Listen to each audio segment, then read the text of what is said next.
maximum free flight cage size is recommended for agapornis?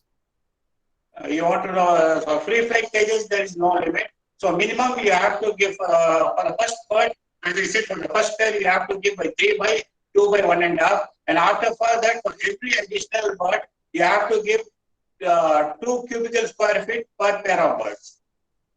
Okay. So the next question is like, what type of the feeders, like seed feeder, softwood feeder, and water feeder is best for agapornis? Yeah, African lovebirds are basically seed-eating birds. So the main diet is based on seeds, and you have to give them various types of millets, and don't have to give them a lot of. I've seen people giving sunflower seeds. They don't need much of fat, but they need more of millets. So you have to concentrate on millets, and you can give them vegetables rather than fruits. Vegetables like sweet potato, what you call the lady's finger, carrot, beans, greens, but you should not give spinach, because if you give spinach, there is a chances of egg binding because it absorbs calcium. So never give spinach to your birds. Okay. If you want to talk in Tamil, I can talk in Tamil also. Sir, sorry to interrupt. We are from North also who are there in the meeting. So I think English is the fine. English is fine. We should go with the current language only. Yeah, if anybody has any doubt, if they don't understand English, I can tell them in Tamil also. Fine, sir. Yeah. So basically, you can give them sprouts, but again, when you are giving sprouts, you have to be very careful when you are sprouting them. Otherwise, a little mistake will be very fatal for your birds. So if you are not sure about your sproutings, you can just give them soaked grains. You can just soak them overnight and give it the next day. That is a much safer way of giving soaked food. Okay, fine. And many people doubt is like the ceramic bowl is must to. We mean it is a must to like have a. Like, we can keep a soft food in that ceramic bowl. Is a must, or we can use any plastic feeder? See, again, you can give soft food in any bowl as long as you keep it for a short period of time. The people say use ceramic bowls just because soft food is wet, and when you keep it in aluminum or any other container, it gives out some toxic waste when it gets wet. So that is the reason they say ceramic. Again, keeping it in ceramic is you have to be very careful because it's breakable. But sometimes you can use plastic, but I have found by using plastic utensils, African lovebirds bite into them. So you can give ceramic, or you can take the pairs and continue to feed them in steel bowls. Okay. So the next thing is like how frequent we need to disinfect cage as well as the nest box, like either after every breeding or 2-3 clutches after 2-3 clutches. Yeah, disinfecting the cages. It all depends on the environment. If it's a controlled indoor environment, you can just disinfect them before and after the breeding season. But if it is in the open area or in the open setup, then you can do it every 3 months. And the safest disinfectant would be Vircones. Okay. And the next question is like, what is the best nest box size for agapornis, and how many ventilation holes are required for the nest box? Again, here they say the standard nest box sizes. Length is 8 inches, width is 6 inches, height is 7 inches. But sometimes you have to modify if you find your birds are not comfortable in the standard nest box. You can change the shape of the nest box. Since I'm not able to make a presentation here on how to take the size of a nest box, in a couple of days I will post it in the group how to measure the size of the nest box for your birds. Fine. Yeah, sure. Guys, like if you have any doubts, like if you want to interrupt, then you can, no problem. And I'll go by questions one by one. I hope you were able to see my screen. So the next question is like, which nest box model is best for the agapornis, whether it's a radio box type or vertical box type? I don't get you. Once more. Which nest box model is best for agapornis, whether radio box type or vertical box type? I have found both of them are good, but it again depends on the birds. Some birds, that's what I told you sometime back. If your birds don't breed in second type of nest box, you give them the second option. It is not necessary this is good or that is good. It all depends on the bird. Okay.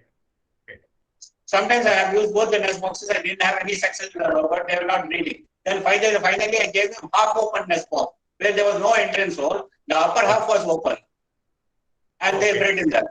That was 1/4 of the nest box on top was open, and they bred very well in that nest box. So you have to do changes. You have to do experiment. Keep on experimenting. If you find that your nest boxes are not, birds are not feeling comfortable with your nest boxes. Okay. So the next question is like, which environment we need to keep the agafonus, whether it is indoor or outdoor? Which one is best for breeding the agafonus? Yeah, if you're having ILPs and you want to breed them round the year, then controlled environment indoor is the best, where you can control the environment. Otherwise, you can keep outdoors, but in outdoors you can breed them only for a certain period of time, a certain period of the year, not all around the year. But again, I don't recommend breeding all around the year, because if you breed them all around the year, the quality of the chicks goes down. It's always better to have maximum 3 clutches in a year, maximum. Okay. Yeah. Okay, sir. Okay.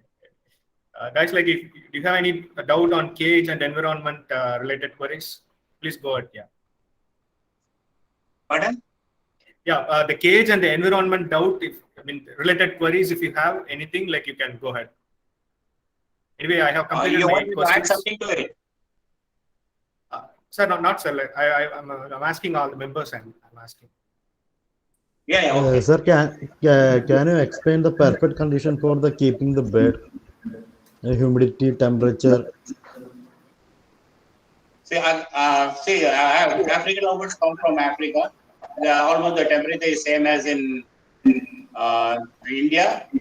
There is no, like, or else if you have to give them the correct temperatures, good atmosphere, then you have to go into the controlled environment, where you have to have a shed, maintain a temperature of 33 or 34, and have a AC running, because they require low humidity. Or else you'll have problem in breeding, you'll have hatchability issues. Can you hear me? Yeah, yes, sir. Yes, sir. Yeah. So, any other doubt in the cage and environment related queries, guys? Hi, sir. Thank you for your Before clarification. closing this chapter, I would say there are no specific rules. Sometimes something will work for you that may not work for me. So you have to just keep experimenting. There is no set rules like this is the standard temperature, this is the standard condition, this is the standard diet. There's nothing like that. You have to keep trying until you get the right formula. You have to keep trying. I understand, sir. Sir, is that Working for me might not work for you. So can I go to the diet and supplements? Yeah.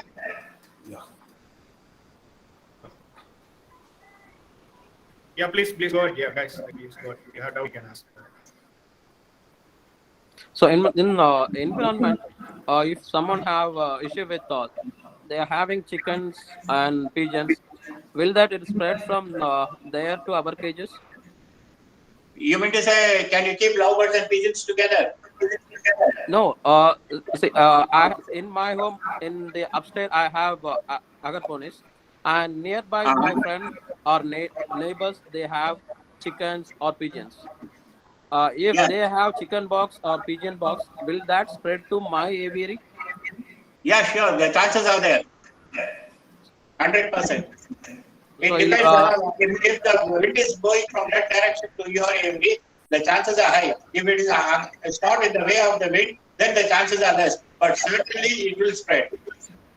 Because poultry at least will be restricted to that area. If a person is having a pigeon, the pigeons are field flying. So they will fly over your place and they will contaminate your place. So in that cases, I think you better go for indoor aviary. Okay. Closed indoor aviary. Okay. So if there is no option like having outdoor aviary, is that Yeah, because at least if they are poultry, the chances may be less. But if they are pigeons there, the chances of transmission are very, very high. so will if I disinfect my cages weekly once, will that help? No, Outside. that will not help. Okay. But you can try, but the chances are always there. Understand. Like, for example, we in American farm, we were keeping wallabies. And side by side, we were keeping maggots and cockroaches and all these things. And suddenly we found the birds falling sick. Then we found out that it was because of the wallabies. Wallabies were about 50 yards away. But still they infected the birds. So we removed all the wallabies.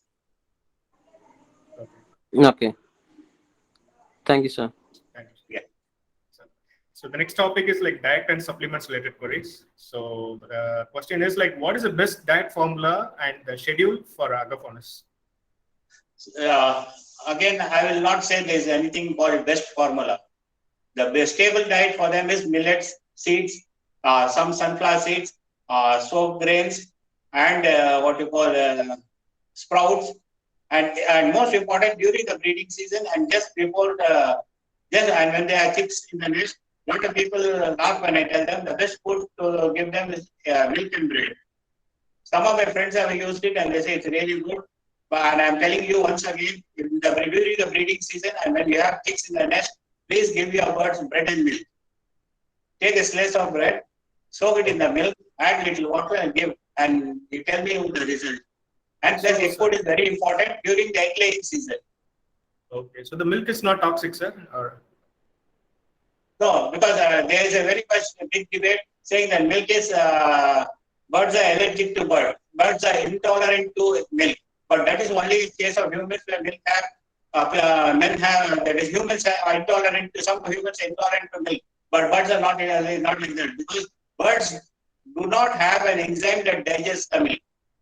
So whatever the milk goes into the bird's body comes out as it is. So what happens is there may be a sign of mild diarrhea, but the milk contains a lot of protein and calcium. That is very good for the bird.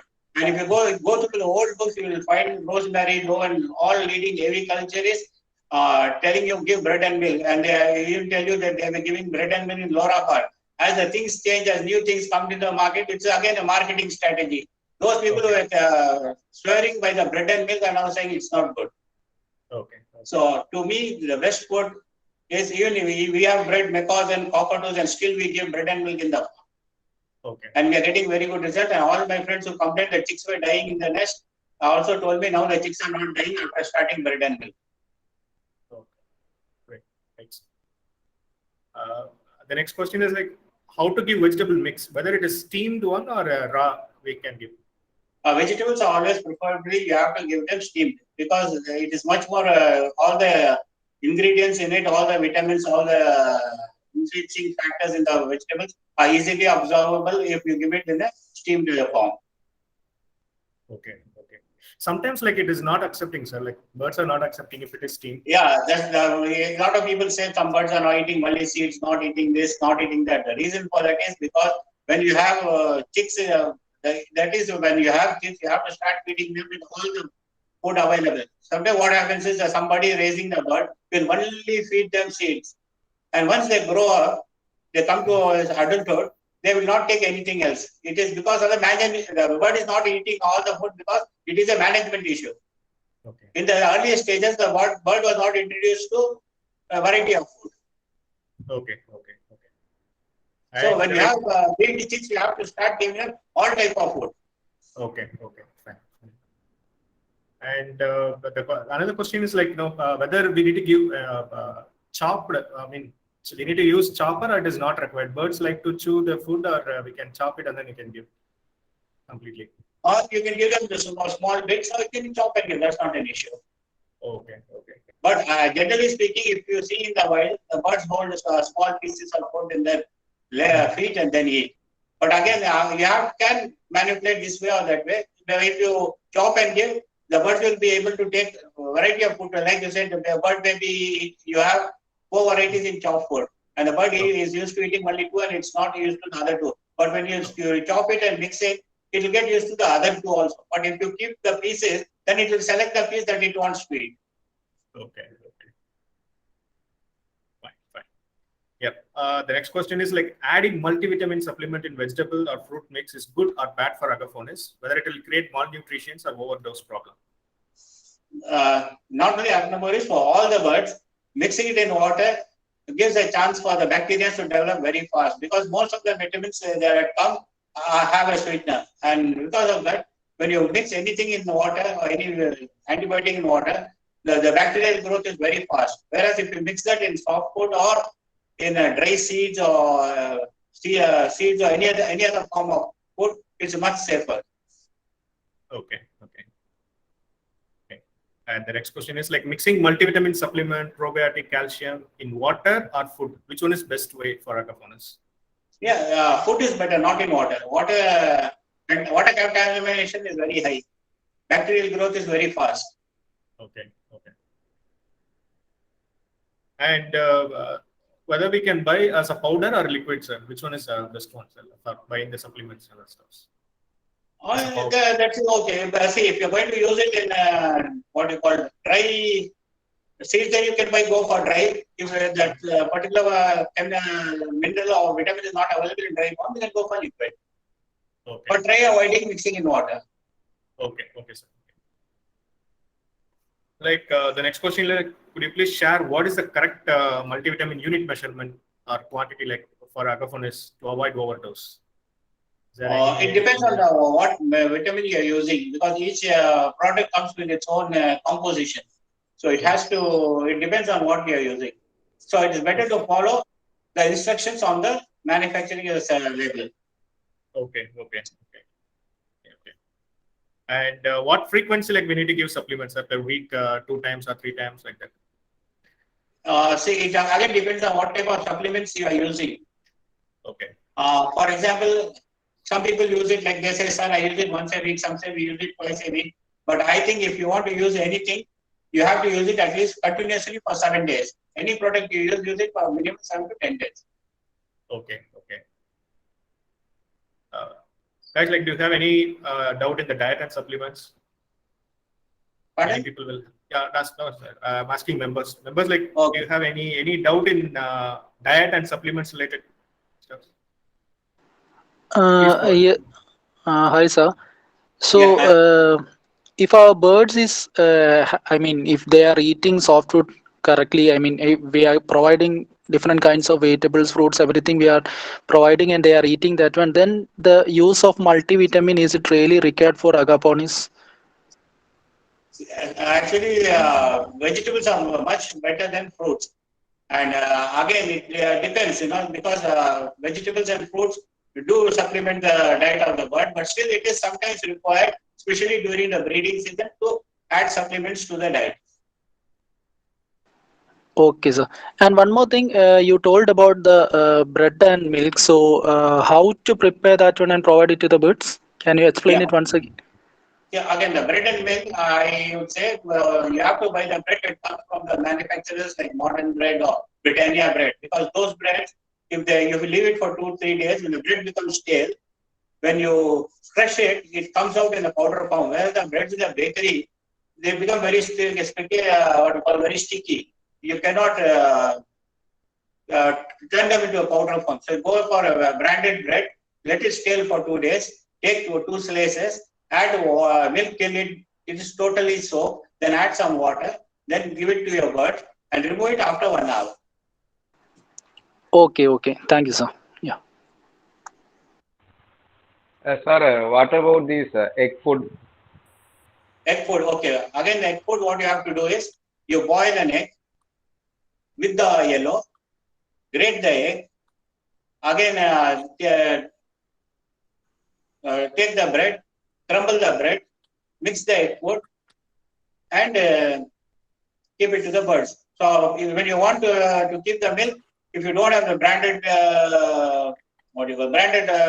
bread, you can use any bread, and you can soak the slices in the water, in the milk. So can we mix like with the You have to vegetable? break the egg, you have to crumble the bread, mix the egg. Okay. Can we mix that with soft food? Veg mix. I mean, vegetable mix with the egg food. Can we mix it both together, or separately we have to feed? No, you have to mix the egg with the bread. We mix the bread to the egg, not because the bird will eat the bread.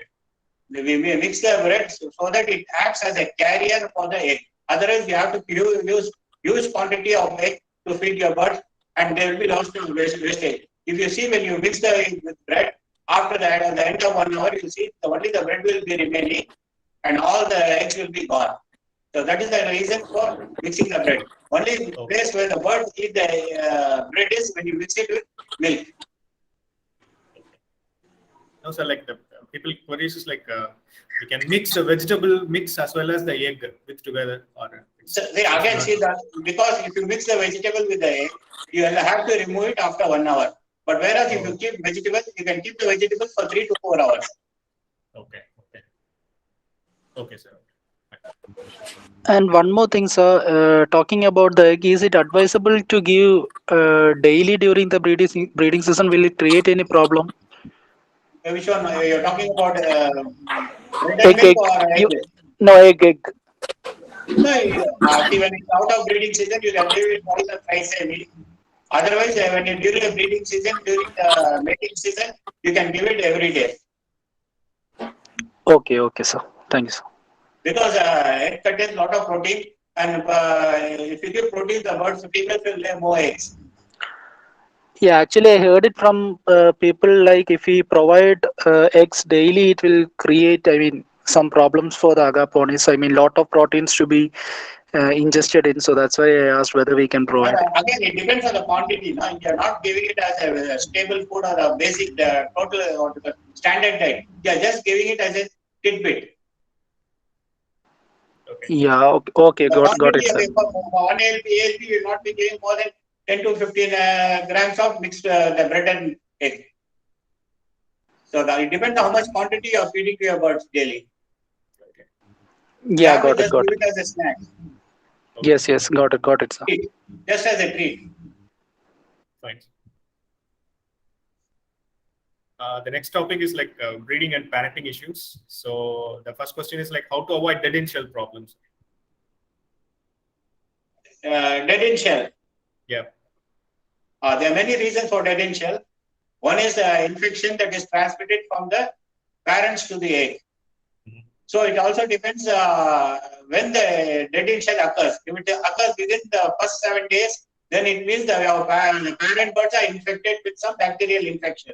So you have to treat the parents with antibacterials and give them some rest and then breed them again after some time. The second reason is management issue where the birds are being disturbed or the temperature is not correct or there is a lot of disturbance.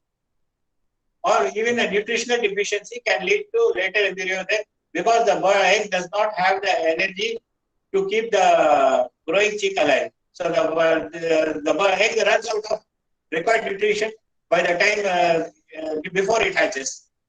Okay. The next question is like hand feed or tamed lovebird will carry the parenting behavior. They will take care of their chicks properly.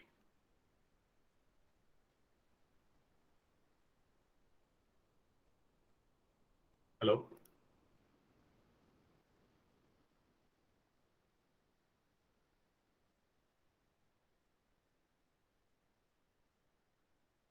Hello. I think his session is up. Sadiq bhai, I think you muted my phone. No, his internet connection is bad. His video is gone.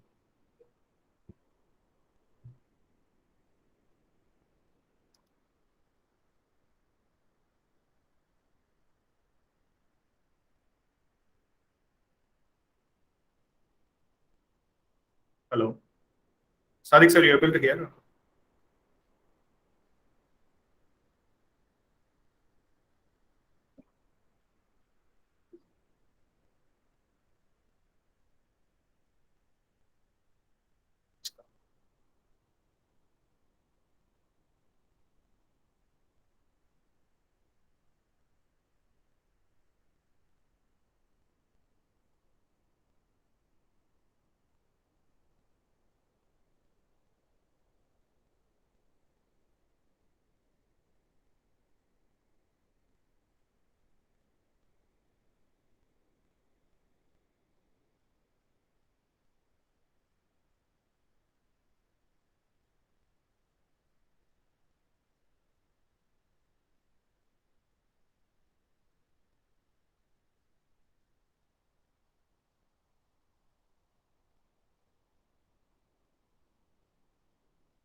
Amal bro, like, can you please check whether okay, so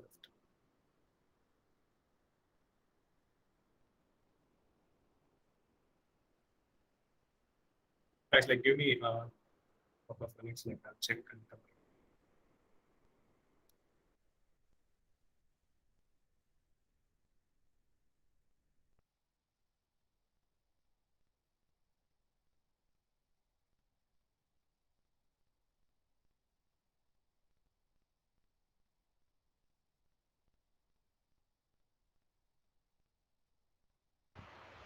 Sadiq Bhai's internet got some trouble. He is correcting Okay. it. He will come very soon.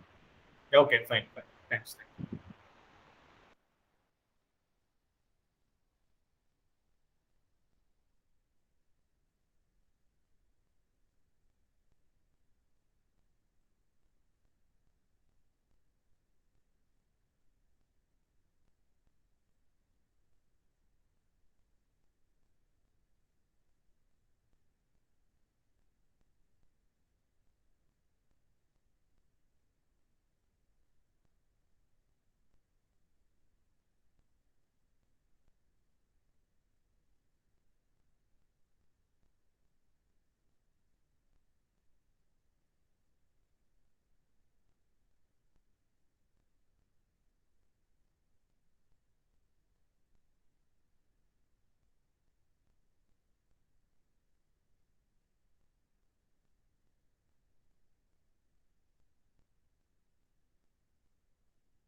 Mic is turned up. Yeah, fine. Hello? Yeah, fine, sir. Fine, sir. No, fine, sir. Yeah, Yeah. Don't know what happened suddenly. no problem, sir. So the where we the hand feed and tamed lovebird will carry the parenting behavior. We were talking and they- about dead in shell. Yes, sir. Yeah, dead in shell anyway is over, sir. You explained it. Pardon? Yeah, dead in shell. You explained it, sir. You already explained it. Yeah. So the next question is like hand feed or What tamed is next? lovebird. Yeah, hand feed and tamed lovebird will carry the parenting behavior. They will take care of the chicks properly.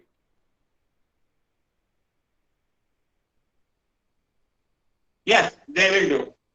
There are a lot of people say the hand-raised chicks will not raise their chicks properly. No, it's not. They will. The problem is if you have a hand-raised chick, you should raise them if you are raising them for breeding as social birds and not as tame birds. Sometimes very, very tame birds lose it. But what you call social birds are very, very good parents. That is, they will come to you only if they want to come. They will not allow you to hold them. Those are social birds. But sometimes what happens is tame birds that are raised in isolation only with human contact have problems. Even what you call setting up a bond with a male lovebird. They are more bonded to the humans. So there is a difference between a social bird and a tame bird. Social bird will breed very, very well and raise chicks very well. But maybe a very, very tame bird will not do that. The only time the parent trait is continued in any bird is the feather plucking. If the parents are feather pluckers, the birds raised by the parents, or even if you remove the chicks and raise it to hand feeding, they will carry the trait of feather plucking. Fine. Okay. And any special care we need to do for the breeding Aino birds? Pardon? No, any special care we need to do for breeding Aino birds, albino or lutino birds, Aino birds. Again, here, see, though it all depends on, like somebody had asked one question as to how to create a dominant albino, because that is a genetic question, and genetically the calculations are made on the genetics of the mutation. Yes, if you want to know how to improve the quality of your Ainos, lutinos, and albinos, always if you are like you want to produce them in lots, then you have to put a Eno with a Eno, or Lutino with a Lutino. So you'll get 100% Lutino, albino, Eno chicks. But if you want to get quality birds, then the best thing would be to put it to a wild green. When you put it to a wild green, you will get splits. And from that splits, if you breed, you'll get a huge size Enos and Lutinos. Even that feather missing from head will not be there. Okay. And always when you're breeding, if you're looking for size, always go for a male for the color and female for the size. The bigger the female, the size of egg will be big. So when the chicks hatch, chicks will get advantage of 2 to 3 days from on the first day. So the chicks will be much bigger when they grow. Okay. And next question, like how to produce good size and marking lutino upline fisher? Yeah, just so I think I included the answer for that in this earlier question. Yes. Go for the size, male for the color, Okay. and female for the size. Female should be a bigger size, male should be of a good color. And if you want a really good quality birds, you have to go for splits. Fine. Splits produce much better quality birds than what you call Eno to Eno, albino to albino. The quality is there, but for a better quality, you have to go for splits. Okay. And the next question, like how to avoid parent plucking the chicks from feathers problem? See, again, it is hereditary. If it is hereditary, you cannot do anything. And sometimes it is due to vitamin or calcium protein deficiency. So changing the diet may reduce the feather plucking in the parents. But if the parents are chronic feather pluckers, then nothing can be done. Okay. And this trait will be carried. If the chicks are plucked in the nest, they will also, when they breed, they will pluck their chicks. Oh, okay. So genetically, like carry forward. Yeah, they carry forward. Okay. So, is there any issue if we feed egg food or soft food to the parents with the day one hatched chicks? Will it create any digestive issues for the chick? No, that's what I've been recommending. Now you give bread milk for the day one chick and even egg food. There is no problem. Your chicks will grow much faster because when the birds feed on seed and feed it to the day one old chick, the chicks have difficulty in swallowing what they are hard food they are feeding. But if you give them egg food or you give them bread and milk, when the parents pump food into them, it goes in very smoothly and it's easily digestible. Okay. And the next question is, what precaution and diet should be followed for a pair to get all chicks nest out if it has more number of chicks hatch? See, even I have read ALBs. When you have chicks like 5 chicks or 6 chicks, it's really sometimes very difficult to parents to take care of all the chicks. Usually, you end up losing 1 or 2 chicks. So here it's a management issue where you can save all the chicks by shifting the chicks from one nest box to another nest box. If you have 2 pair of birds and each have 6 eggs and each of them hatching all the chicks, what you do is you shift the eggs like 1, 2, 3, 1, 2, 3 in one nest box, then another 3, 4, 5 and 3, 4, 5 in another nest box. So what happens is all the chicks will be of the same age. So there will be no the smaller chick. Like if you have 1 day one chick and the 5 days old, the 5th egg chick, then there will be a difference of age and the last chick will not be able to fight for the food. But when you shift the chicks according to the age, then all of them will be strong enough and all of them will be fed by their parents. Okay. And you got my point? Yeah, yes, sir. Yeah. So the next question, like, even though the parents are quality and healthy birds, chicks are nested with half-grown flight feathers. Nowadays, like, many people are facing this issue. See, again that means one thing is you overbreeding your birds, and secondly, the feather issues. Then must be your birds are suffering from virus. Oh. Or no, this thing. What you call? I don't get that. It's due to virus that feather distortion is there. Okay. Something like you get PBFD in macaws and other larger bird, or like feather runners in bajrigas. This is the same issue in African lovebirds. Okay.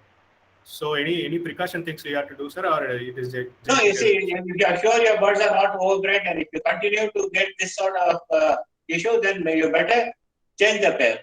Okay. Like, hi members, like, you have any questions? Or you can, actually, you can do a quick PFD test. You can do the test for the African lovebirds also. Okay. I think it's known as circovirus. Circovirus. Okay, sir. Okay, fine. So, guys, like, do you have any breeding and parenting issues, sir? Anything you want to discuss? You can go ahead. Or else I can go with other problems like. Yeah, sir, I have one question. So regarding the dead end shell, so what all precautions we can do? I mean, the mistakes which we can rectify from our part for clearing the dead end shell. Yeah, okay. To avoid dead end shell, first, before the breeding season, deworm your breeding pair. Treat your breeding pair of any diseases. Without they have any disease, treat them, because the disease is transmitted from the mother to the egg. So you have to treat your breeding pair. Another thing is nutritional deficiency. Correct the nutrition of your breeding pair. Third is the environment. And apart from that, there is nothing that you can do. If they are dead in shell, or it may be a genetic issue. There may be both the pair may be having a similar genetic issue that is flaring up when the egg. So you have to split the pair. Okay, sir. Yeah, thank you. Good evening, sir. Yeah, please, little bit louder. Voice not audible. How to correct the behavioral issue like stick mating instinct? That male bird is mating instinct, it's not mating the female. I have observed. Rajit, I can't hear you. Yeah, we are not able to hear Rajit. Can you please little bit louder? Yeah, actually, I heard that question. Actually, I too have the same issue. One of my male bird, it is mating in the stick. It is not mating the female bird. So is there anything we can do to rectify that one? No, So that was his no, you question. cannot do anything. You just discard that. Hello, sir. Okay, okay. Nothing can be done. It's a chronic issue. It will cannot be rectified. Okay. Okay, sir. Okay. So let me go to the other problems. So how to get rid of AirSec and other mites problem? For AirSec, the best medicine is, see, the preventive is usually AirSec mite is more common in golden finches and canaries, but they also infect African lovebirds and other birds. So for AirSec mites, you can use what you call that. There's a product from Vita Farm. Yeah, scat. Cat. SCAT. You can get SCAT or S76, or in India, if you want, you can, for a cheaper price, you will get ivermectin 0.01%. And this is not available in the market. I think if you see on the Facebook, there's one gentleman named Babu Viti. Okay. He dispenses this ivermectin 0.01%. Okay. Because one in the market is 0.1%, which is for animals. That will be little for your birds. Okay. Okay. So, like, if, for example, like if we have indoor aviary, like how many times we need to clean it per week, 2 times or 1 time, like how many times we need to clean? Yeah, for cleaning the floors and cages and other stuff, sir. For which? No, I can't get you. No, for indoor aviary, like how many times like we need to clean the floors, like frequency, like per week, 2 times or 1 time. For AirSec? Yeah, for mites, other problems, yeah. Yeah, for mites, you can treat. So usually, if you have a very good management and this thing, mites and all these things will not be there. If the mites are there, again, you have to do it twice. Like first you place a drop in the skin. Then after 1 week, you do it again. And after that, if required, you can do it every 1 year. Okay. So what about like ventilation, sir? Like ventilation, like is must, or if, for example, like if we are keeping our indoor aviary in a very small room and very like limited batch setup, so that ventilation fan is required or not required, or definitely we have to keep. It's must. Yeah, birds don't like fan. Birds should not be kept under a fan. Ventilation is a very must. Without ventilation, there will be a lot of diseases and you'll have a lot of issues. Ventilation is a must. There should be one inlet where the wind air comes in, and one outlet where the wind goes out, air goes out. Okay. Ventilation is very important. And never keep a fan above the birds. Okay, fine. And the next question, like deworming is must for agapornis. If it is must, then whether we need to follow natural deworming method or medicines we need to use. Again, deworming is a must in case if you have the birds in the outdoor, because they have access to wild birds like pigeons, crows, etc. But if it's indoor, then you don't need. But still, to be on a safer side, you can deworm them just before the breeding season. Okay. Fine. And you can use a normal neem natural method, or you can use worm out gel, which is very safe. Okay. Or in India, if you go by Indian product, you can use Albumar. Fine, sir. Okay. And the next question, like at what phase we need to do deworming and how many days gap we need to give for breeding after deworming? So, to tell you the truth, I've been taking care of MNJ farm, and I have dewormed the birds there only. So in the last 10 years, only 3 or 4 times. Okay. And here a lot of birds have died. We have done post-mortem, everything, this and that. Only one bird was found with worms. So, like, just because you have to do it, just because books say that you have to do deworming, then you do it. But otherwise, if you feel your birds are healthy, you are giving them good food, there are no chances of contamination, and there are no chances of birds getting infected with worms, then you don't need to do deworming. I don't know, some people are very, very, very keen on deworming. Because when you do it deworm, it is deworming is poisoning. It's slow poisoning of birds. Just deworming, if there are no worms, you are slowly killing your bird.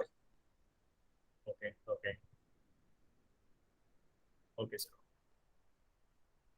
And the next question, like why we are using liver tonic, and is it recommended to use agapornis, and what scenario we need to use liver tonic? if you have birds are prone to fatty liver because if you give them wrong diet, if you give too much of sunflower seeds, then your African lovebirds are prone to get fatty liver. Fatty liver again is a liver problem. So you can give leaf 52, but again giving leaf 52 only for a short period of time, because leaf 52 itself contain iron, which is not recommended for birds. Because I once wrote to the Himalaya company asking them if iron is there in leaf 52. They said yes, it contains iron, rust iron in their preparation. So that is not good for a long run. Okay. So like what scenario like we need to use liver tonics? Pardon? What scenario? I mean, before breeding or any issues or like that. When No, to use a liver tonic? Yeah. Liver tonic has nothing to do with your breeding issues. Okay. If your bird is having a liver problem, then it will have a digestive problem, lethargy, not eating, other type of issues. It has nothing to do with breeding. Okay. And the next question, like, yeah. Yeah, sorry to interrupt. So, I have heard like people saying like after deworming we should be providing this liver tonic. Is it anything like that? I mean, after using the worm out gel, we need to give liver tonic for 5 days. So, is there anything in? So when you say worm out gel is the safest dewormer that I have come across. And Okay. liver tonic, because okay, maybe I have not tried. I have given worm out gel many times. But what happens is giving liver tonic after giving deworming or probiotic after deworming is a good idea, because as I said, deworming is slow poisoning. So it not only affects the bird, it not only kills the worm, but it affects many organs of the bird. Especially it has to go through liver and kidney. So you can give leaf 52 or you can go for probiotics. Okay, sir. Thanks, sir. And next question, like how to recover birds from going light disease syndrome? Going light disease. There are two things. Going light is due to two reasons. One is due to chronic disease, or second one is due to management issue, due to dietary issue. But in most cases, what happens is the bird gets suka because of management issue, where there is a nutritional deficiency. But what happens is people, when they find the bird is having suka, they immediately put the bird on what you call medication. An already sick bird becomes more sick and dies. So when your bird is having suka, you always try to treat it first or correct it by correcting the diet and giving it more rich food. And a very simple method would be you can try some lot of like Pet Care International also have come out with an oil which helps in suka. Or not only that, what you can do is you can even give them peanut butter. That is unsalted chocolate-free peanut butter to your birds if they have weight loss, or you can even give them a coconut oil. But it is not sufficient, but it will improve your bird's condition to some extent. Okay. So that going light disease also, like it is one of the category in coccidiosis or? Yeah, going light, I would say, is not a disease. In most cases, it's not a disease. 80% of the cases are due to management issues. So I should not be talking about this here. But since it is in the interest of the bird, like I have an oil which most of my friends have used, and they say that it is very effective for suka. So which means the most of the cases of suka is not due to a disease, because the oil is not a medicine. It is just a supplement. If a supplement is working, means it is not a disease. You understand my point? So, in most cases, suka is not a disease. It's a management issue. We take it as a disease. We give the bird an antibiotic or give some medicine, and we kill the bird. Okay. And the next question is like, could you please suggest best lab for agaphonists to do all tests for identify the disease? Even I am searching for a lab for the bird, but now I find a few people in Bombay like Reena Day and there is one Shivani, but again they are too expensive for ALBs. I think now that you have Rani, I think she's a bird lover and she will be economical. Okay, okay, okay, sir. Fine. Yeah, Rani Mary Thomas, right? Yeah, I know her when she was a kid. I used to go to see her father. Okay, Mr. Thomas is a good friend of mine. okay, okay, sir. And the next question is like, what are all precaution checks we need to do during the quarantine phase of a new bird before introducing in our breeding aviary? See, quarantine period is a minimum of 21 days, and it can go up to 9 months. But for the thing is, some people say they quarantine the birds. But when you put a bird in quarantine, in that quarantine area, if you put a bird today, you should not introduce any bird between till the end of the 21st day. But some people, they say, I'm quarantined, they keep a bird today. After 10 days, they introduce another bird. After 15 days, they bring another bird. That means it's not a pakka quarantine. When you quarantine, it should be, you should not add any other bird there till the quarantine period is over. So minimum period is 21 days. Okay, okay. And during the quarantine period, like anything we need to do, sir, like applying scat or deworming? Yeah, when you are keeping it for quarantine, you are buying new. The bird is coming for the first time to your place. During that period, you don't have to give them any antibiotics. You can deworm it. You can apply scat or ivermectin for mites. You can give multivitamins, but avoid antibiotics. Okay, okay, okay. Yeah. And the next question, like, could you please explain about kneel bone damage issue? Which one? Kneel bone damage issue. That is keel bone, no? Sorry, yeah, sir. Yeah, keel bone. Yeah. I think we spoke about that, no? Suka. Yeah, yeah, okay, okay. Yeah, keel bone is that is all. That is suka. Okay, okay, fine. Yeah. So this is the management issue. So you have to give rich food. And as I said, if you have any problem with this thing, first try to correct the nutrition, then give antibiotics. In most cases, 10 out of 7 cases are due to nutritional deficiency, and only 3 cases to 4 cases are due to disease. Okay, maybe like it will be genetical disorder, sir. I mean, genetically carry forward, or it's not like that. No, it cannot be genetical. Okay, okay, okay. If it is genetical, that a parent should not survive for so long to breed. Okay. It is management because most of the cases, the bird recovers when you change the nutrition. Okay, okay, fine. And the next question, like, could you please suggest like what precautionary steps we need to do for the pox issue? The first thing is clean your place every day in the evening. Clean whatever is left over. Remove the water. Remove the food. Remove the seeds. Then cover the cages if there are mosquitoes.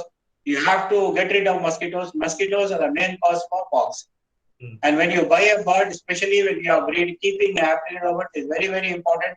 You quarantine your bird for at least 21 days before introducing it into your aviary. Because I myself had a very bad experience. I found a very lovely fisher bird. I brought it home without seeing. I put it in my aviary and I lost about 100 birds within 10 days. Oh, okay. So mosquitoes, you have to get rid of mosquitoes. When you want to introduce any bird, quarantine it for 21 days. When I mean quarantine, you don't keep it in the same same room where you're keeping other birds. Quarantine room should be very, very separate.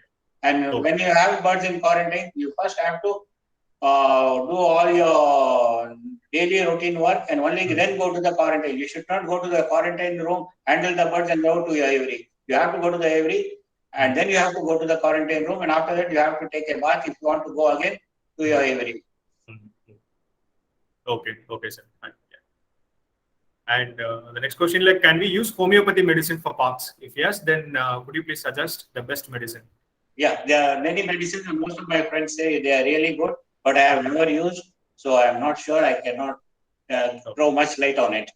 Okay, okay, fine, sir. Yeah. And the next question, like, if bird is recovered from the pox, then we need to put that bird. Sorry, when we need to put that bird for breeding? Put it after 3 to put it after 3 to 6 months.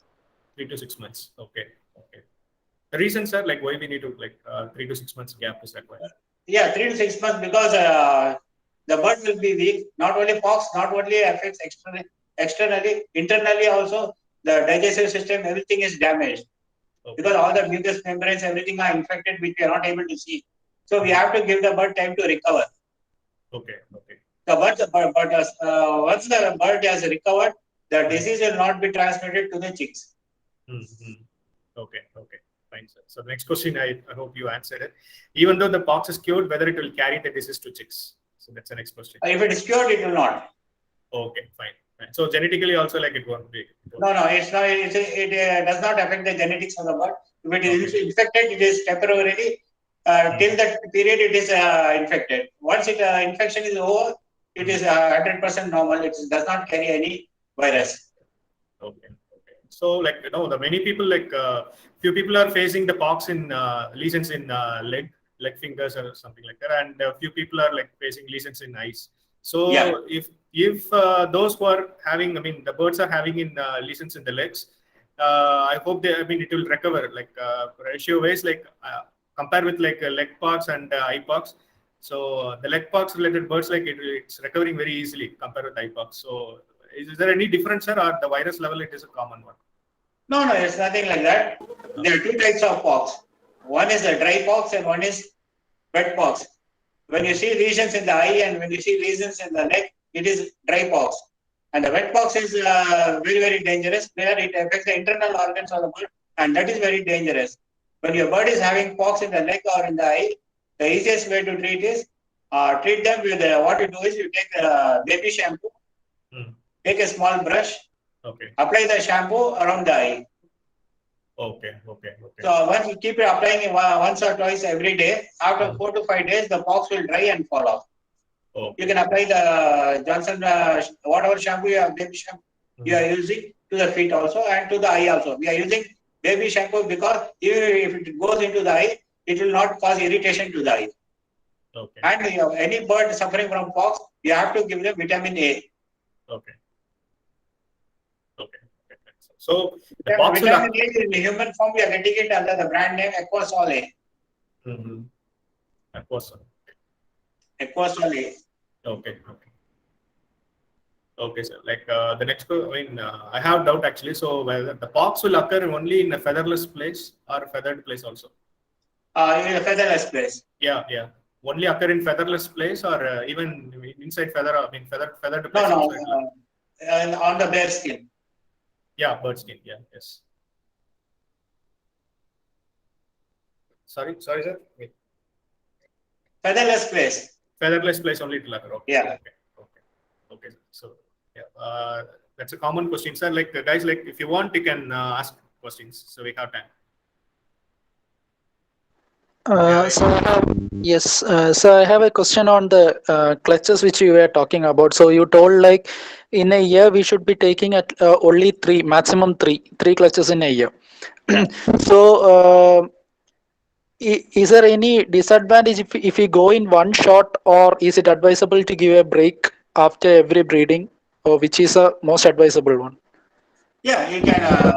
If you are leaving the chicks to the parents, then normally it is a continuous process. You breed 3 times a year, but some people remove the eggs and try to get more eggs and keep them in incubator, stressing the birds. So what happens is, as the time goes on, first class chicks are, when you even observe the 3 clutches of egg, the first class chicks are very big. Second, the quality goes little down. Third, little down. So if you keep breeding them like all through the year, the quality of the chicks will go down. And remember one thing, each female has a predefined number of ovaries. It's not like they are produced as they want. Like some females might have only 100 ovaries. Some females might have just 50 ovaries.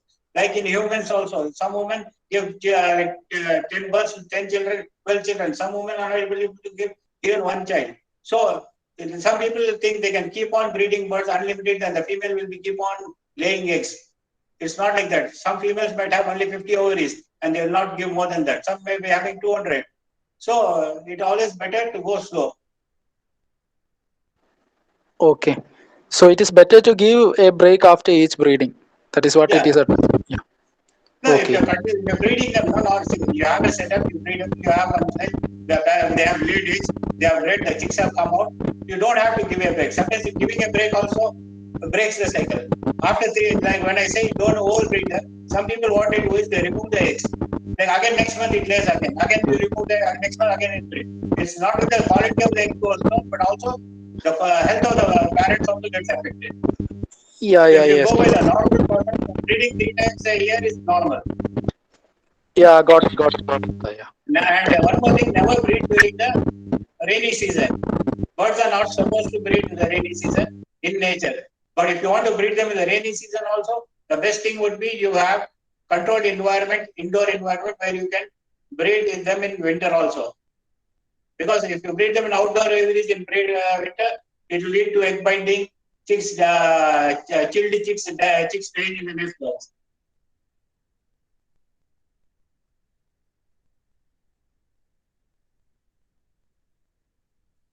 Okay, and so one more thing. So in birds breeding, I mean, the pairs are properly mating, and even though if it is like properly mating, like the birds are sorry, eggs are like not fertile.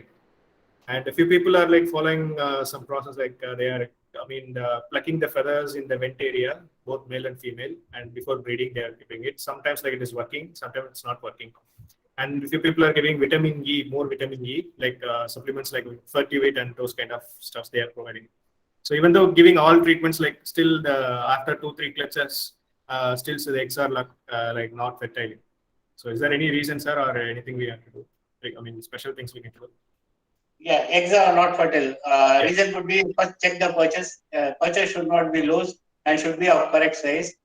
That is the one reason. Another reason is maybe the pair is not compatible. Maybe both the birds are males. Sometimes males will behave like a male and female. They'll mate, they'll do everything, but eggs will not come. In most cases, it's two males. So check the purchase, recheck, do a DNA to find out whether a male or female. Yes, sometimes you cutting the feathers around the head helps. That is a good idea. People can do that. Sometimes vitamin E also helps. But basically, if your birds are not breeding, it is usually sometimes it can be a genetic issue also. The male may have fertility issues. Okay. When you get eggs, it means your female is good. Female is in condition. Your male is not in condition. So if your female is living and you're getting infertile egg, better thing is discard the male, try another male. Sometimes what happens is, if you have a lot of birds, for example, in the adjacent case, you must sometimes see your birds are not breeding, but the birds, the adjacent cases, will be seeing each other and running up and down. So in that case, what it means is that the birds in that cages are not compatible to each other, and the birds in the opposite cages are interested in each other. In that case, you pick up both the birds and put them in a cage, and within 10 days they'll breed. Okay, sir. Fine. Yeah. So yeah. Any doubts, guys? Sadiq sir, this is Saurav from Bangalore. Thank you so much for sharing your experience with us. I have a question. You might have said this on the call, but I think due to network issue, I might have missed it. But I want to know a little bit about the deworming and its schedule. So we all do deworming of our birds, but what is the right frequency to do the deworming of the birds? If you can guide us on that. Okay, again, deworming. Why do you want to deworm your bird? I'm asking you. Yeah, I think it's because of it's normal, right? When we give them the food, which is definitely not they're getting something from the nature. It's more of a processed food in terms of seed mix what we are giving them, cultured, and also the soft food comes what we give them. There could be some parasites in their body.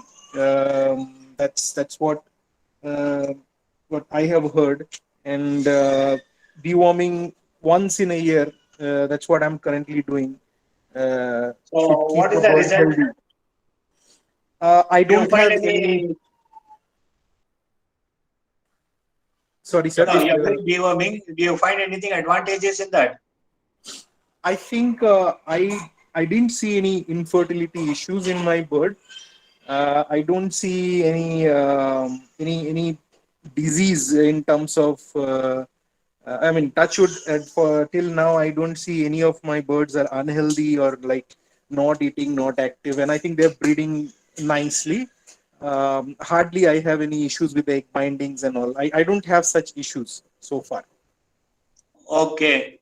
That means you're giving your birds very good food, and egg binding has nothing to do with worms or infection. Egg binding is due Yeah. to lack of calcium. Calcium. And yes, if you want to do deworming, that's not a bad idea. You can do it once in a year.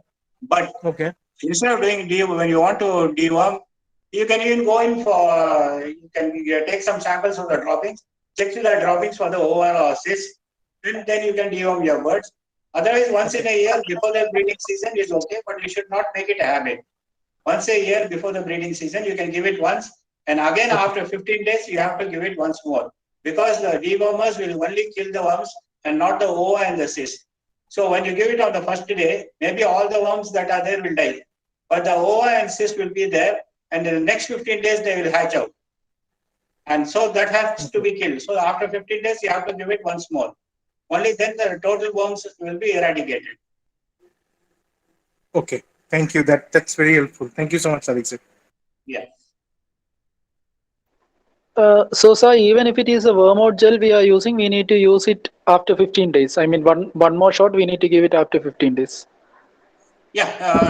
Again, each product comes with a specific time duration, but I have always used it after 15 days. Okay, sir.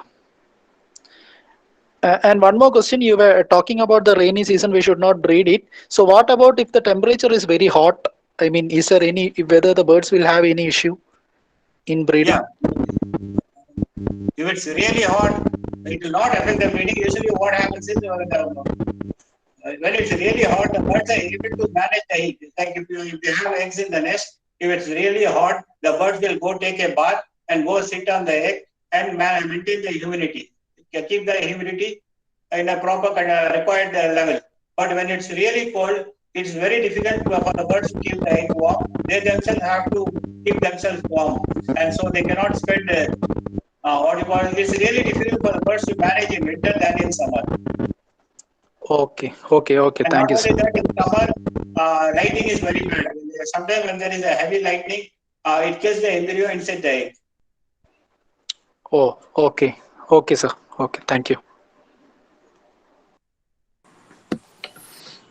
So when we giving rest, shall we leave the pair in the same breeding cage, or we have to move them to flight cage? You mean to say after the breeding season? Yeah, after breeding season, shall we remove the box and let the bats in the same cage, or we have to move it back to flight cage? It depends. It's our choice. If you want to give them a bigger space to play around when they are not breeding, it's a good option. Okay, sir. So like while breeding time, like specifically we need to feed give calcium, or it is not required, sir, because already seeds are having more calciums. And Nowadays, the quality of seeds available in the market is not good. The calcium provided through the seeds is not good enough. You have to provide calcium. okay. Calcium is very important. Sometimes what happens is lack of calcium will lead to soft shield eggs, where we will have broken eggs in the nest, or egg binding. Okay. Can we use spinach once in a week? No, better avoid it. When you have so many grains in the market, why do you want to get spinach? It has oxalate that does not allow the body to absorb calcium. Okay. So how about this moringa leaves and neem leaves? Moringa leaves are very, very good. You can give them moringa every day. Okay, sir. You can give them drumstick with a moringa fruit. Okay. Neem also you can give in limit, because giving a whole neem will also cause infertility. Okay, sir. Okay. Guys, like any doubts? Still you So have. which is the best nesting material? Say, is it coconut, steam? Best nesting material for African lovebirds? Again, it depends on the species. But if you are breeding fishes or a ring variety, then you have to give them hay and some small string like grass. This thing. Otherwise, you can give for happy ALBs, you can give wood shavings or sticks, because they don't carry the nesting material to the AB African lovebirds do not carry the nesting material. So you can place your shells in the nest box. Whereas the fishers, mask and the black chick, they build a very huge nest. So you can give them twigs and you can give them grass, hay, coconut fiber. So like sometimes like what happening, the chicks are hatching after like 10 to 15 days or 20 days. Again, the birds have started laying eggs. So what I have personally noticed that by mistake, like I have provided the opti-breed and for the hatching, the parroting birds. So my suspect is like whether that will create the breeding stimulation. Again, it is start pairing or it is the natural one. Sir. No, you mean to say when the chicks are still in the nest, they are laying the eggs? Yeah, yes, correct. Yeah. Again, the next breeding season is started. Yeah. Yeah, it happens. If the parents are good parents, they will look after the eggs and also the chick. But if you have a problem where they have laid the eggs and they start chasing the young ones, then you will have to remove them and hand feed them.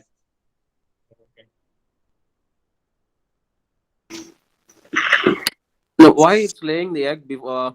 Is there a issue with the supplements which we provide? Yeah, the birds are very healthy. It's known as double clutching. Okay. It's known as double clutching. It happens because both the male and the female are in a very, very good condition. Okay, sir. Okay. So can we split the males to other cages, sir? In that's case, we can keep. This thing would be no, because the female is the one that is breeding. If you remove the male, when there are chicks in that, and you don't want the female to lay the egg again, it is better to remove the female. The male will feed the chicks. Okay. Okay. Otherwise, what will happen? It will be very stressing to the female. She will raise the chicks, then you will remove the chicks, then you will put the male. Again, the female will lay, and it will become very weak. Okay. So you cannot give her the parenting job all alone. Okay. So, what do you think about using colloidal silver when we see try to diagnose an issue which we are not aware? To be precise, I do not know what exactly is the problem with the bird, but I see the bird being dull. Is at that point in time using colloidal silver, is that a good idea? Yeah, you can use it. It has a very good antiviral properties. Thank you, sir. And the antibacterial properties.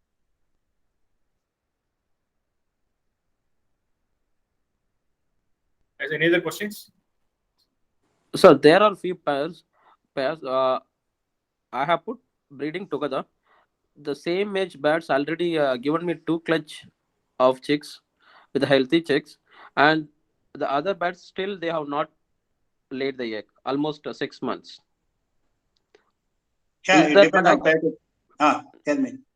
I can see they have built the nest completely, and it's confirmed male female. I have separated from different pairs. Did you do a DNA? Yes. It's a male and a female. Yeah, it's a male and a female, and I have separated is from 2 pairs are there. I have separated both. You have seen them mating? Yeah, I have seen them mating. You have seen them mating. Then it must be something wrong with the female. Because if it was something wrong with the male, you would have got infertile eggs. Yes, it's right. mating and you're not yet getting eggs. That means that maybe the female is still immature, or maybe there is something wrong with the female. Okay. Thank you, sir. So, like during the breeding season, like what is the process there actually? So first it will make nest, and then after making nest, like it will mating together, and then it will breed. Or is it necessary to keep the nesting material inside for the apps? Because most of the people they'll put sawdust and then they'll put some wood, any coconut waste, the fibers they'll keep inside the box by default. So is it introduce that nesting material in cage itself? The bird need to make the nest. Actually, it's very important you allow your birds to build a nest, because building nest promotes stimulation, hormonal stimulation, and it makes your birds fertile. But if you place all the nesting material in the nest, maybe it does not stimulate the breeding in the birds. So nest building is a very important process. So even if you stuff the nest box with all the nesting material, you have to give them some material so that they go and build to some extent. Okay. So nowadays, like people are What using. happens is the sex organs of the birds are in a string form, so that it reduces the body weight of the bird, so that it can fly freely. During the breeding season, the sex organ of the male and the female enlarge, and chewing and nest building promotes hormones that enlarge the sex organs. Okay, sir. So that's why they say even in larger birds, if they're not breeding, give them a lot of wood in the nest box to chew. So as they keep on chewing, the organs develop. Fine. Sir. Yeah, good points. Guys, any other questions? You can go ahead.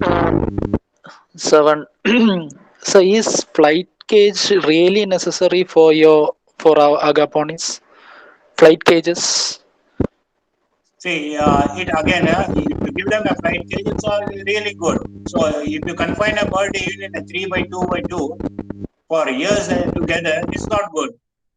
So if you breed them for 6 to 7 months and you put them in a flight cage for 3 to 4 hours, it'll only do them good and no harm. Okay. Yeah, thank you, sir. So I have friends who have been keeping them in 322 cages. They don't have any flight cage. They just remove the nest boxes and keep the bird in that one. So that's why I asked whether flight cage is required or not. Yeah, flight cage is good. Yeah. But again, people don't want to do this thing, waste 3 to 4 months not breeding them. Yeah. Thank you, sir. Yeah.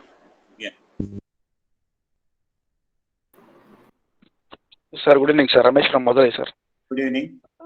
Sir, sometimes we are doing force pairing, sir. Sometimes female will not accept the male that we want to pair. So what's the best way to do the force pairing? Talk about this, sir. Force pairing, sir. Force pairing to get the desired results. Yes, sir. Yes, sir. See, the best pairing is where the birds, the male and the female, together select each other. That's the best pairing. Force pairing is where we put a male and a female and try to form a bond among them. Such bonds sometimes work, sometimes don't work. So what you can do is, even if you want to do forced pairing, what you can do is you have 3 to 4 males in a cage, mark them with a particular color each. Then every day, every 2-3 days, add a female into the cage. So usually the female selects the male, not the male does not select the female. In the pairing, female selects the male. So if you have 4 males and you introduce a female into the cage, the female will select any one male from the 4. Then you catch that pair and pair them up.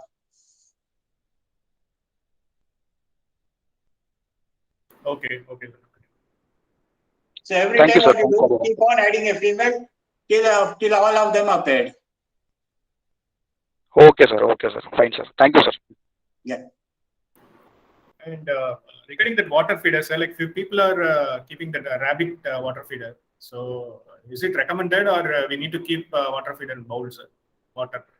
I don't advocate using water feeders because it's an unnatural way. So keeping them water in the bowl is the best method. Okay. The birds are using it, drinking it, means they are doing it because they have no other option, but they are not liking it. And especially for ALBs, you have to keep a bowl of water because African lovebirds love bathing. And if you have noticed, the African lovebirds that bathe the most breed the best. Okay. Sir, shall we visit aviary after accessing our poultry farm? Pardon?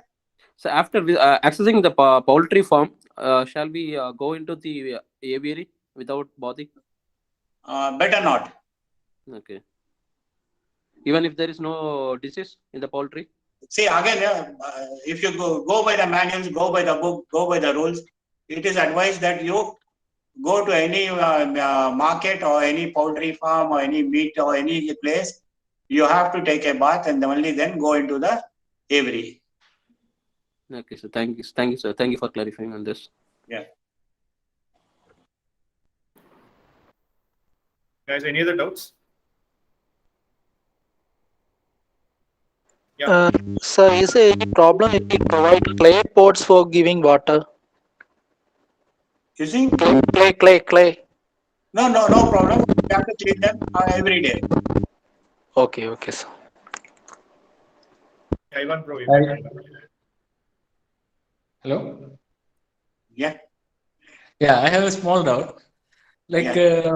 what is the regarding making of egg food for ALBs? So, like, what is a healthy proportion of egg in an egg food? Like, some of my friends are giving just chopped raw eggs. I mean, boiled eggs, and nothing else, like vegetables or bread or something else. And some of my friends are doing like 2 slices of bread and 1 egg. So, what is that a healthy proportion of egg which you are recommending for lovebirds? Yeah, Yeah, I Ivan, would I mean say thanks the for that, asking quantity this of question. protein, because because the basically, commercial egg food is coming with some certain amount of protein, right? yeah. Some percentage they are recommending. So in our homemade recipe, what percentage you are recommending? I am a self-made man. I don't Yeah, yeah, go by the book. I am not a scientific man. yeah. But the thing is, we have to give protein to a bird, and source of protein is egg food. So what you do is you do it in a way where you feel that you are comfortable in. Like what I do is I take an egg. Like if you have 4 pairs of African lovebirds, you take 1 egg, you take 1 slice of bread, what you call grate the egg with the yolk, crush the 1 slice of bread, mix them both, then give split it into 4 parts and give 1 part for about 10 days. Okay. Okay. Yeah, Yeah. even, huh? Yeah. Lot of changes. Yeah. Okay. You know everything, no? This class. No. This doubt, like, I was thinking about, like, actually this doubt came because I was trying to make one recipe, like, which I can recommend my friends and all. Uh-huh. So I was Yeah. thinking about this because I was checking all the products in the market, and some products are coming with some around 20% protein. Some are with 25% protein, like that. All egg foods in the market. So I was thinking, okay, if I weigh that amount of protein in the egg food and calculate something like that, so that is why I asked you, what is Yeah, the that's what I'm saying now. See, what you can do is you take. I said I give 1 egg for 4 ALBs. So you yeah, check the how much protein 1 egg contains. So if one yeah, egg is containing 100 mg, so yeah, 1/4 contains 25 mg. That means for 1 ALB you have to give 25 mg. yeah. So So based on that you can calculate. yeah. Okay. So how is right? Yeah, nice. Okay. Sir, one more doubt, sir. Like the coriander leaf is safe for birds. I mean, agafonus, because on Yeah, you can give website I that. saw like they are saying toxic. Many websites. Yeah, Even see, yeah. you can just give it once in a while as a treat. Like I said, that spinach, even that is has oxalic acid, which binds a lot of vitamins and calcium. Okay. One more doubt is there. Actually, a little bit weird doubt. Like, if my ALB one pair is laying 1 egg, and I am removing, or it is laying 2 eggs, and I am removing 1 egg, and again that pair is laying the third egg, and again I am removing that third egg, and I am keeping only 1 egg. So, is there any, like, in the bird's mind, like, I should lay specific number of egg in a clutch? Like, what I am asking, if I am removing to a second egg, third egg, and fourth egg, will the bird lay more number of eggs in a particular clutch? Yeah, it will lay more. If you keep on removing the eggs, no, what happens is the bird does not feel like it has completed the clutch. Every time it will feel its look at the nest box, it will see only 1 egg. So it will think, oh, I have to lay 3 more eggs. Yeah. So you have to give a lot of proteins. You feed a lot of proteins. In most of the cases, I have heard sometimes it has happened to be every time you keep removing the egg, it gives extra 1 or 2 eggs. Okay. Okay, but I don't recommend because it is purely in the business Yes, side. not do that. But because again the quality of maybe see once it maintains, maybe the fertility will be there in first 4 or 5 eggs. After that, the other eggs might not have the fertility. Okay, and the hatchability is also will be less. Yeah. Okay, thank you. Guys, like Sir, very questions. Yeah. one more doubt, Yeah. sir. Sir, Ramesh from Madurai. One more doubt, sir. Yeah. Some pairs, every alternative day they lay eggs. Some pairs, 1 or 2 pairs, they leaves a gap for 2 days. Laying third egg, it give the gap is 3 days, 3 to 4 days. It was the gap, and again they started laying eggs. So this is the problem, or this happens, sir? If the bird is very healthy, the female is not having any problems, then they will lay every alternate days. But if there is a gap between laying our eggs, it's some genetic problem. Okay, sir. Shall we solve it, sir, or we can't do anything? No, I don't think I can do anything because some birds might lay only 1 egg in a clutch. Some birds may lay up to 6 eggs in a clutch. It is a genetic makeup. Okay, sir. So one small doubt. So talking about the softwood, you were talking about using of bread. So can we use bread crumbs from the bakery which we are buying? One without salt. Yeah. Yeah, one. Yeah, actually, they are using it for preparing that one. Preparing the bread, they are using this. So, is there any problem if you are using that one, breadcrumbs? No problem. Okay, okay. Thank you, sir. Ranjit, you can go. Yeah, Ranjit B. You raised. Yeah. Sir, shall we use hamster wood shaving for nesting material to fill the wooden box? Pardon? Shall we use hamster wood shaving? Yeah, you can use that. Okay. There is no toxic in that, right? No toxic there. But again, that is not suitable for fishes and mass lover. For the ring variety, that is not suitable. Okay, sir. Okay. Because the ring variety, they build their own nest. So we have to allow them to build their nest. Okay, sir. Got it. Thank you. So a few people are like spraying the Notix powder, disinfect powder. So is it recommended to do that or? Notix powder, no? Yeah. Yes. Yeah, it's very safe. It keeps the ants away. Okay. There was a time when we did not have scat or any other products for mites. So in 1975, and that period when I was keeping birds, then what we used to do when the birds were budgies or Africans were infected with mites, we used to take 1 or 2 spoons of Notix. But even Notix combination now has changed. It's not the same chemical. Okay. So we used to take 1 or 2 teaspoons of Notix, put it in a paper cover, put the bird inside, close the top, give a rigorous shake, and again place the bird in the cage, and the mites will die. Okay. Thank you, sir. Any other doubts, guys?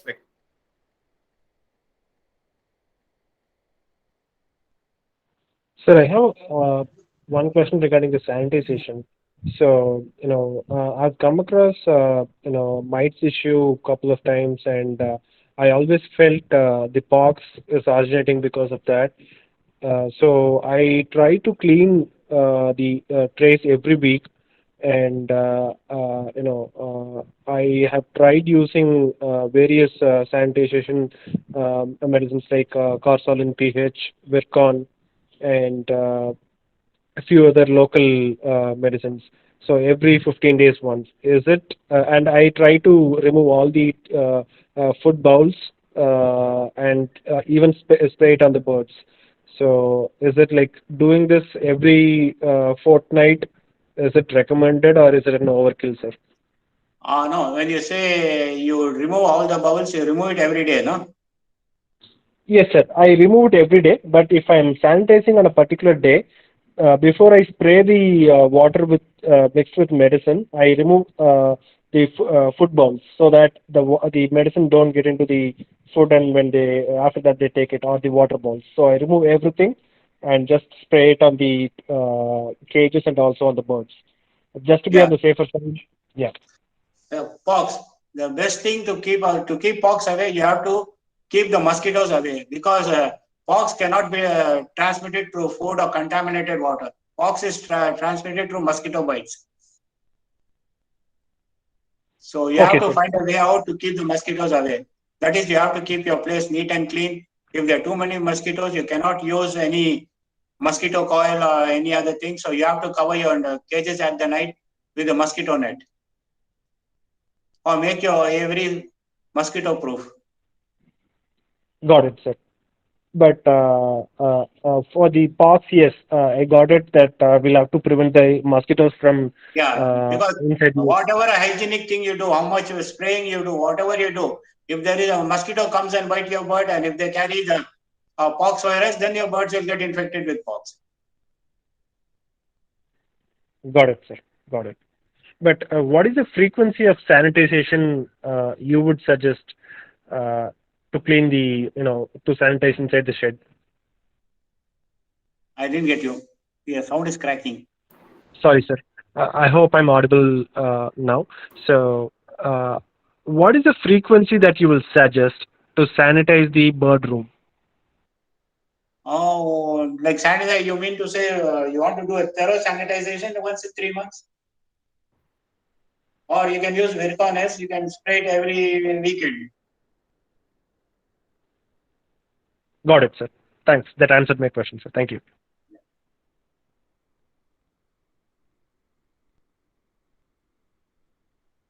Yeah, Panchal, yeah. Good evening, sir. Rishi from Surat. Yeah. I just want to ask a little question about the timetable which we could decide after the birds which are been kept in breeding cages after taking 3 to 4 months in flight. So I need to ask what should we start from after keeping the birds in the breeding cage, from diet to what when shall we give the nesting material, what symptoms are that birds are getting ready, and by what time the nesting material should be given to them. So if you are going to set up, then we have to do all these things. But once you have a bird that are already breeding, then it is a cycle that they will be going through automatically. You asked about food. The food is basically millet. So you have to give them there are 6 to 7 types of millet that you have to give it to them. Apart from them, you can give them blanched vegetables, sprouts, and fruits and vegetables. If you are not able to, if you are not sure the quality of sprouts you are going to make, then you can just give them soaked grains. And if your birds are healthy, you have to always provide them with a nesting material. So if you see your birds picking up the nesting material and going to nest, it is a sign that the birds are getting ready to breed. So would you advise to give soft food, sprouts and all in to the birds which are kept in flight cage? Yeah, you have to give. If whether it's a breeding cage or a flight cage, you have to give them an all-round nutritional food. It's not that you give them only egg food if you give them in breeding cage, and you don't give egg food when you give them in flight cages. Okay, sir. Some of them are telling that no need of soft food No, in. so what happens is, especially not tried this in ALBs, but usually in exotic larger birds, if your birds are not breeding, this you can try in your ALBs also. If you have very healthy birds which look very fat and very healthy, and if they are not breeding, so what you can go do is you can go for a non-breeding diet, which is usually we follow in large birds: breeding diet and non-breeding diet. Like for example, the ILBs in the Africa when they are in the jungle, they get a very good fresh seeds only at a particular period of time. Otherwise, they do just have to eat dry seeds. And the birds, when they have dry seeds, they feel that there is not enough food for them to breed. So they will not breed. Once when it rains and when the fresh seeds come, the birds eat it and feel that it's time to breed and they breed. So you have to set up the same environment in your breeding setup. If your birds are healthy and still they are not breeding, what you have to do is you have to put them on a non-breeding diet, which means only seeds, no sunflower seed, nothing, only fat-free seeds, no supplements, no egg food, no milk and bread, nothing, just seed for 30 to 45 days. And after that, gradually you increase, you add fruits, vegetables, egg food, etc., etc. That will gradually stimulate the bird to come into breeding condition. This should work if your birds are not healthy and not breeding. Okay, sir. Thank you. Yeah. And we are waiting for you on 20th. Go on, tell me. Yeah, I have a small doubt because Surat. you mentioned milk and bread, right? Yeah, always. No, I am like I'm remembering that because like so many veterinarians, so many people, they are telling like parrots are lactose intolerant. So, but you have told me like even See, Gemini humans are are lactose intolerant, but birds are not. African birds are not lactose intolerant. They don't have the enzymes to digest the milk. There's a lot of okay. difference, and lot of Yeah, people yeah, like Rosemary Rowe. Lot of people were saying they were swearing by bread and milk, but suddenly they when pellets and yeah. this and that came into the market, international egg food came into the market. They all changed. It is a political scam, business scam. Those people were saying Yeah. bread and milk, they are saying bread and milk is Actually, poison now. for getting these words from you only, like that is why I asked this question. So, like Tomorrow, see, for example, when you are talking, example, when pellet food came, lot of people were saying, a lot of foreigners, you can give pellet 100%. You don't have to give anything. But finally, yeah, they found out slowly they came to 50%. And now they are saying give 30% pellet, 70% seeds and fruits and yeah, yeah, vegetables. yeah, So the yeah. ratio is changing. Yeah, So before tomorrow pellets there is something also. new comes, they'll say don't give pellet. Yeah. Maybe some business tactics. Yeah. Some So, people still not in India. People are always follow what is Western. Sometimes they'll follow that Western rule and they'll say, "Sir, you have kept this temperature. Eggs are drying." That man is in US and it is too cold, so he's giving a particular temperature. They are staying yeah, in India, giving what temperature he is recommending. What will happen? yeah, Eggs will dry only. yeah. So likewise, even this food pellet. In India, we don't need to give birds pellet food. Pellet food Mm. is very costly here.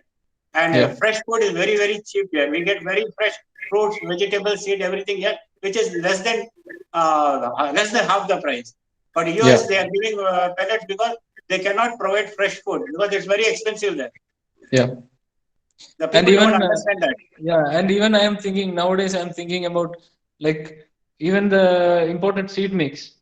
Like they Yeah, are specifically making that mix for European countries, not for yeah, Asian countries. So, like even me, I was using all like purely that imported seed mix, which yeah. that Because companies are designing for mostly for European countries. they're So, very, nowadays, I am thinking, okay, we have to like mix our own mix, make our own yeah, mix suitable for our climate. yeah. Because uh, the foreign country people, they cannot feed their birds fresh fruits and vegetables Yeah, and fish seeds like we feed because it will be too expensive for them. yeah, But we don't think about it. We think, oh, in America they're giving that, we have to give that. That means we are spending 10 times more than what we can. yeah. We can feed 10 rupees good food for the bird, but you go for 100 rupees. Yeah, and one more thing, like how often you will give bread and milk for like parrots Ah, in your farm? Just truly, yeah, when people ask me, I tell them give bread and milk when the bird is breeding with eggs and when chicks. But in our farm, we give it every day. For oh, last 11 okay. years, yeah, from 1974, I have been giving bread and milk to all the birds. Okay, nice. I think it will like it helps Because a the little bit quantity of that we are giving is very small. No? We are not giving yeah. them in like one bowl, 100 ml or 200 ml. It's just one slice of bread and about 4 to 5 spoons of milk. Okay. So I think it helps in some like helps in building some useful bacteria or some lactobacillus, something like that Yeah, in yeah, the the gut. probiotic. Okay. Okay, that's all. We Thanks. have calcium. Milk has calcium. Milk has Yeah. protein. Milk has Yeah. other properties which are digested by the Other bird. enzymes. Only thing that is not digested by the bird when it takes milk is lactose, which comes out, which is not digested. It comes out like lactose goes in and lactose comes out. Because of that, only side effect is there might be diarrhea in some birds, temporary Okay. diarrhea. Okay, so we must be careful about, like, we must be checking about that diarrhea, right? The diarrhea will be visible, but does not applicable. Okay, okay. It just flushes out. Okay. And one more doubt regarding calcium. Bolo. Yeah.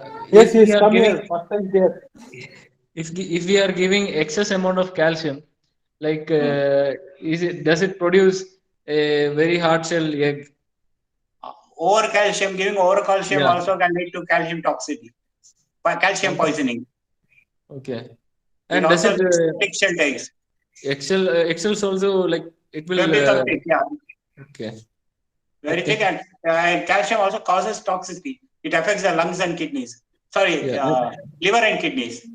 Again, some people have some. I've read somewhere, like, more amount of, like, if we are giving excess of calcium, then it leads to infertility also. Some birds. I'm not very sure about that. Okay. Okay. Yeah. Something sometimes something too much is also not too good. Yeah. Yeah. Okay. Okay, like guys, like we hardly have 5 Because minutes. too much of calcium, thick eggshell means you have hatching issues. Sir, Ramesh from Madurai, sir. Yeah. Sir, we are very new to hear that bread and milk for agapornis. We have not tried. We have not think about that till date. So, how to make our birds to I adapt? think from today everyone is going to give bread and milk for LBs. Because it is new So to you. we have to buy another Since operator. 1975. That is and actually a that person is you why I asked this question. Yeah. from Okay. 1975, Sir. and it's not my idea. This idea I picked this up from Mr. Jamni Balasubramaniam, the father of Indian Okay, Navy sir. culture. Yes, sir. I used to Okay. visit him, and I was just about 16 to 17 years old then. I used to visit his place and learned a lot of things from him. And he used to feed his birds bread and milk. So the thing is, what you do is you go for any bread that is how do you tell that? Because most of the bread in the bakery is even after a few days it's always sticky. Like some breads that come like Britannia or modern this bread, if you keep them for a few days, after 2-3 days it becomes very hard. What do you call it? Rub it becomes powdery. Oh. You have to buy that sort of bread. So you grate the egg with the yolk. No, he was talking about Milk. bread and milk. Yeah. Okay, then in that case you go take a slice of bread. I add about 20 or 15 ml of milk in that. When it's totally soaked, just add 2 to 3 teaspoons of water and give it to the bird. Okay. Anyway, Sir, this usually is the birds going to be will usually the birds new will start for not. LBs. Yeah, Ivan, please. 1 minute. Sir, usually the bird will not adapt any new food initially. So, how to make them to adapt the new food into a habit? The thing is, that is why it's always recommended. If you are breeding birds, you get your birds used to all types of food from the young age. But some people, some breeders, what they do is just feed the young chicks with seeds. Once they grow, they will not. Once they grow used to the seed, they will not take anything. And sometimes it becomes really difficult for them to take any other food. So what you can do is you can just grate the different type of food and mix it to the seed. So when they pick up the seed, they may pick up the other food also and get used to it. Otherwise, it's really difficult. Or what you can do is instead of placing the So we new have to try food with young birds. inside the cage, what you can do is nowadays you get some gadgets where you can put the fruits or vegetables inside the gadget and hang it. So the birds will go there and play with it, and they'll start liking the taste. Or keep it on top of the cage. Shall we start with the young birds, sir? Young birds. Yeah. Instead of giving adult So birds. you get once your birds are out of the nest, you give them all sort of food. So they will grow up eating all type of food. Fine, sir. Clearly explained, sir. Thank you. Yeah, welcome. So already we reached the time. So, Pardon? So no, already we reached the scheduled time, sir. So 9 o'clock. Yeah, if you want to continue, no harm. Okay. Guys, like anything? Because I just scheduled up to 8 to 9. The meeting is going to end also. Okay. It's up to you. You have to decide. Yeah, we'll decide. We'll make another session, sir. We could interact sessions actually. Yeah. Thank you, sir. Thanks a lot for your time, sir. I'm really excited, like how much you have experienced in your life. Oh yeah, for me this is the first time. This is something new to me. A little nervous. So I made some You are mistakes always here and nervous. there. So, but to Thank not you, about Sadiq it, sir, next time you buy for all the gadgets and keep. thank you, Sadiq sir, for sharing your experience with us. Thank you. Yeah, Thank you, Sadiq bhai. Thanks a lot. Looking Thanks, forward sir. for more sessions. Yeah. Welcome. Amal, how are you? Fine. I was about to say five Keep it years quiet. back. Not asking any questions. Thank you, sir. No. 5 years back from you only I got that bread and milk thing, and I tried 5 years back, and it was very nice. I was very happy. But the thing, no, this thing will soar very quickly, so I can't able to remove the food even after 1 hour or 2 hours. That's why I just stopped. But I tried. It was working very well. It was super. And what else, bhai?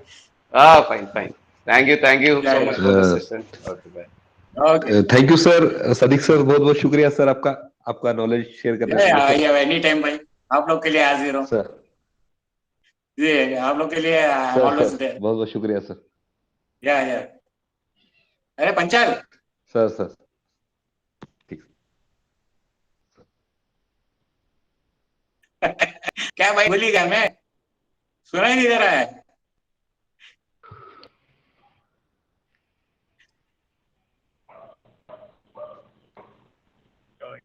On 20th, you are coming or not? Yeah, I'm coming. Okay, we'll be waiting. आप आ रहे हो ना? Yeah. I'm in Surat only. Yeah. Amal sir, what about you? आपका sound का problem है.